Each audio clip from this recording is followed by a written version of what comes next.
So it may be that at this point in the retreat, you're starting to develop a bit more continuity in the mindfulness.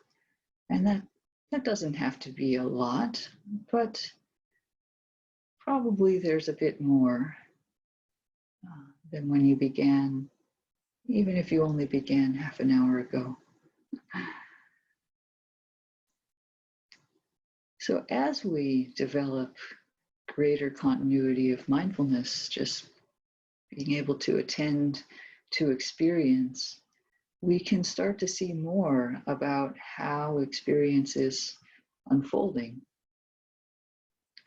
And what we learn can be very useful in understanding how the mind works, how to live well, and how to walk the Dharma path.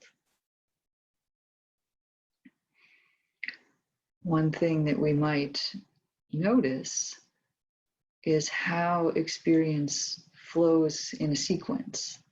That's one way that we can attend to the way it flows. So we hear a sound and identify it as a bird. That's perception. Maybe there's a feeling tone that we notice, or maybe we don't notice it. And then maybe there's a thought about how many birds there are in the yard this year, or something else, or maybe it flows differently. Maybe there was the same sound of the bird, but then we were practicing noting mindfulness, and so we noted a hearing or sound, and then the next thing is that the mind went on to a body sensation or something else, and so it proceeded differently. Either one of those or something else is all fine. There's no correct flow of experience that we're supposed to be having. Instead, we can start to notice what I'm pointing toward here is that one thing follows another. One thing conditions another. One time I was on a retreat at the Insight Meditation Society, and it was a 3-month retreat. So there was at least some continuity of mindfulness. It must have been part way along, because they're in the woods out there in Massachusetts, and at some point, retreatants always have to deal with the fact that hunting season begins, and so you could occasionally hear gunshots out in the forest, and so that was probably October or November, and a question came up during one of the Q&A sessions with the teachers one morning, where a woman had noticed that sometimes when she heard the sound of the gun, she would just notice it as hearing, and other times she would have a lot of thoughts about being worried about the deer and feeling compassion at the deer or anger at the hunter. And sometimes that was how it went. Same sound, but there was a different effect. And so her question was something like, which one of these is right? And the teacher said, well, you could just keep it really simple. A sound, hearing. A sound, a thought, compassion. It flows differently at different times. And that's what's happening. That's the sequence that's going on. That's what we notice. So when we see with mindfulness that experience tends to flow along these tracks, we can gain some wisdom. Things change for sure, but they don't change randomly. There's some orderliness to the flow. We can understand how there would be a thought of compassion after hearing a gunshot and understanding that that's what it was. It wasn't a random thought. It happened because there was this prior impingement of sound and understanding about what that was going on in the mind. Whether or not our experience feels personal or has these other dimensions depends a lot on whether or not the thought of me was inserted somewhere along that line, or the thought of a hunter.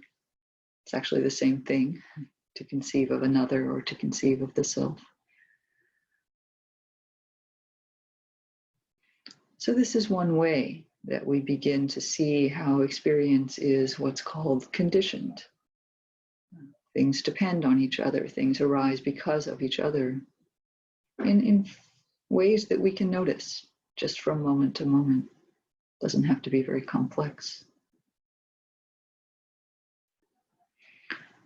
Another way that we can start to see this conditionality of experience is by seeing several conditions that are present at the same time in a single experience.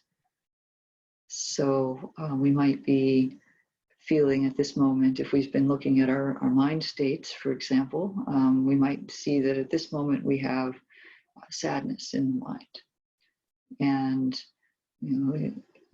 we might fall into the sadness and lose mindfulness, or we might just be mindful of the sadness and just say, sadness, sadness, that's what this is.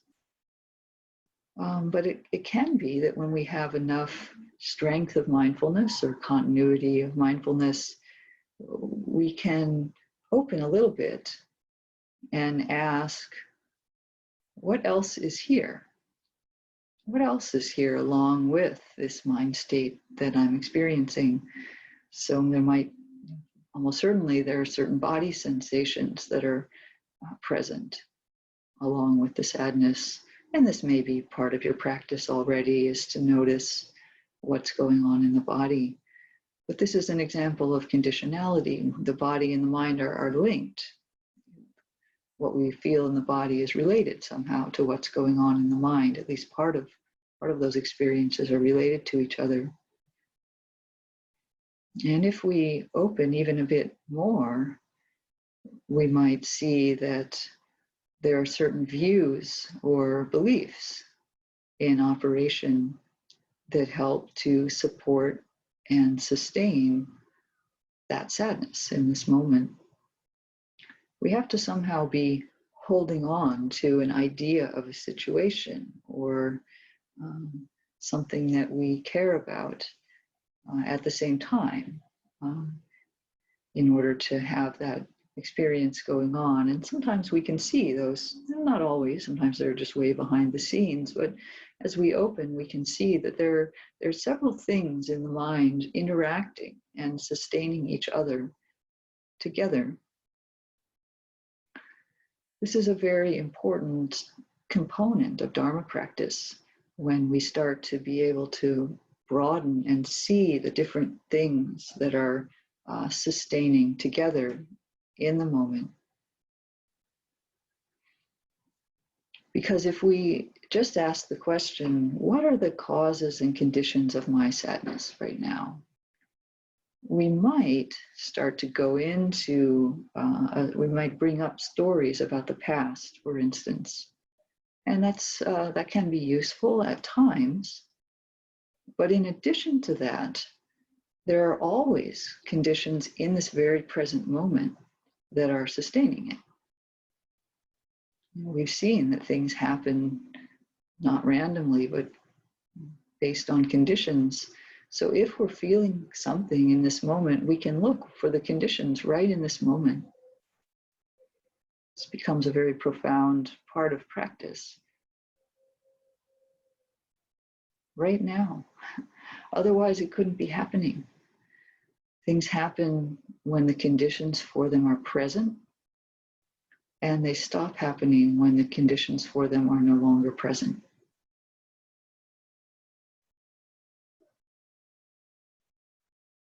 So we can always look in the present moment for the contributing factors to something being present. It's a very valuable exploration when we remember to do it. And it can actually be really fun and useful to do this also in the case of wholesome mind states. If we're going to get fixed on something, often the mind will go toward, just out of habit, something that's troubling or difficult. But what if you're feeling ease or peace, happiness, patience, generosity? These experiences happen also. We might take a moment to ask, what else is here? This is a very skillful investigation into what sustains the goodness in our life. I think that's something that many of us are interested in. How can there be more goodness, more ease, more freedom in my life? Well, we can look at the conditions for these to be operating in our mind.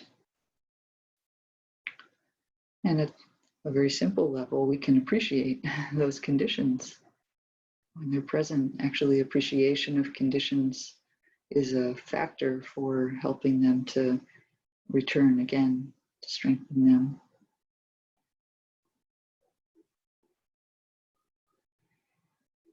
And often the conditions for wholesomeness are readily seen in these views or ideas that I alluded to that are a little bit wider out. Of course, we may feel contentment or ease because we had a good meal and that was delicious and satisfying. That brings good feelings. But often, if we do an act of generosity or some expression of care, we feel a sense of ease or peace with that. And we can open to, being aware of the love in my life for the people around me. That's a condition for doing these actions that immediately make me feel peace in the moment.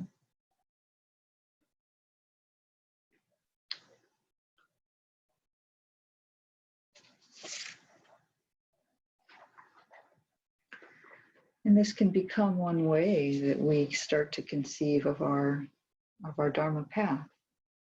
We are creating in an ongoing way the conditions for peace, for ease, for love, for wisdom, other good things in our life. Oftentimes we'll notice that these wholesome mind states have come, and then we notice the conditions, which means that the conditions came about somehow without us having to work to create them. Many of us have momentum toward good mind states because of our practice, because of our refuge, the theme of this retreat, carrying that refuge with us. And so when I use the phrase, we are creating in an ongoing way these conditions, I don't mean that we have to put in a lot of effort. Sometimes there's a lot of effort, but often it's a matter of opening to these things, noticing them, gentle creation or gentle support through our awareness and through our care, and not so much a heavy creation construction.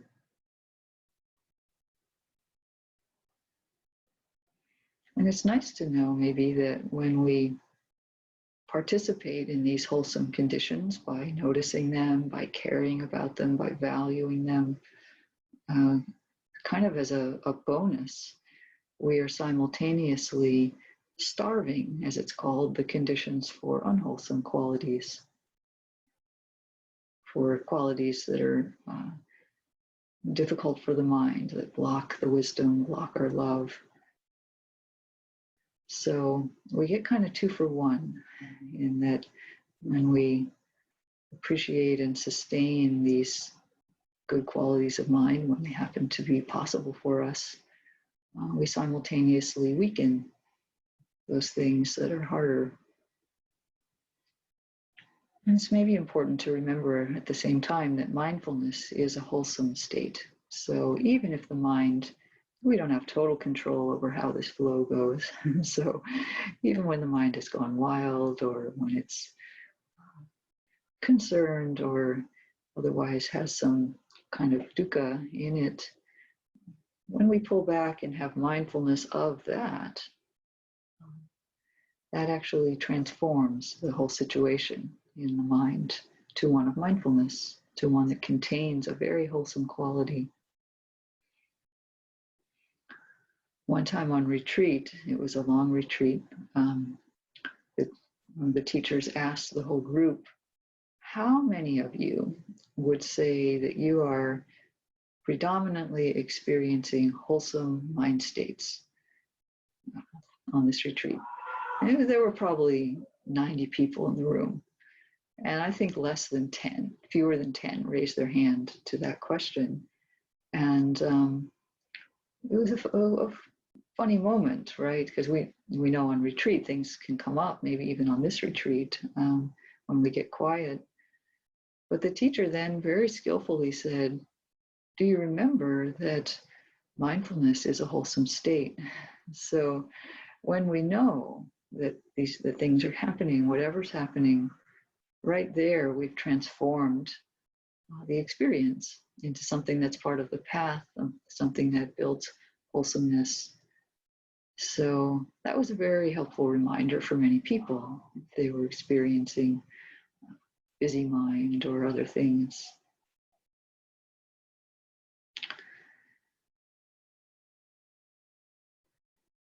I've been considering that this shelter in place is really showing us clearly that the mind is what brings our happiness or suffering, this state of mind, this quality of mind that we are gradually cultivating over time. I want to read the first two stanzas of the Dhammapada. All experience is preceded by mind, led by mind, made by mind. Speak or act with a corrupted mind, and suffering follows, as the wagon wheel follows the hoof of the ox.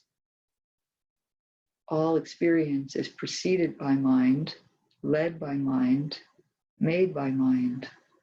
Speak or act with a peaceful mind, and happiness follows, like a never departing shadow. So there's a relationship between how the mind is and how we then speak or act and what result follows. And just having the presence, even the mindfulness right there, it's a wonderful condition. And if in addition we have happiness or patience or ease, there can be a lot of peace. And it stays with us like this never departing shadow. As I reflect on these stanzas, which are commonly shared and maybe we've heard them before, but there's so much in them. I look at these first three little phrases. All experience is preceded by mind, led by mind, made by mind. It's like each one has a little bit more punch to it. Preceded by mind, it's just, well, there's the mind and then there's experience. There's a sequential. Led by mind creates a relationship where the mind is having an active pull on what happens next. It's not just preceded, it's actually leading. And then the third one says made by mind. So that's really getting intimate. The construction of our experience through the mind state that we have, it's quite profound, actually, I think, to understand even just those three phrases. Could be the practice of a long time. But we see it, right? Even in just a couple days or however long you've been participating here, we see how the mind is so connected to our experience. Maybe it's even creating it moment to moment. And how it is has a big impact on how we experience that moment. I think this operates on several levels. I've talked about moment to moment. What are we doing from moment to moment? How is that flowing along? And it operates on a kind of a episodic basis. You know, what are we doing this afternoon? What are we doing in this sitting? What are we doing as we prepare a meal or have a conversation with our partner? Something that has a beginning and an end, a period of time that we know we're going to be acting. Can we bring our state of mind into that? Okay, I would like to approach this situation with kindness. It's different time scale than the moment to moment to moment, but we have this overall sense of this episode or this experience I will approach in a certain way. And that will have an effect on the whole thing. And of course, it operates at even bigger scales. What am I doing with my life? What's the aim? What's the direction that I walk in? Yet another time scale where putting those intentions, maybe an intention that we're walking the path in this lifetime, however we can, or that we've taken refuge and we're going to see what that kind of intention does over the long haul, over the years of our life. How does it shift things? So at each level of our practice, our life, we can aim toward skillfulness, toward wholesome states, toward seeing more clearly how things are operating here on planet Earth or here within planet Kim.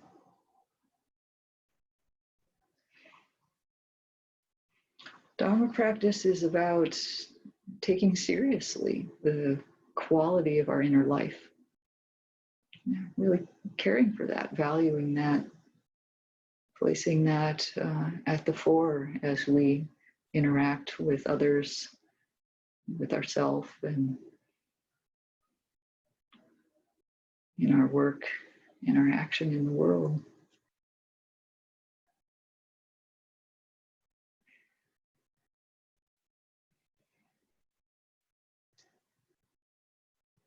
Caring about our inner state, we may notice that if it's in a state that's gotten kind of clean somehow, we've cleaned the carpet, vacuumed, we can consider, being careful not to track in the mud after that. So we can put some energy into the conditions that support peace and ease, wisdom, love. And this is both for our sake and for the sake of others, for the sake of all.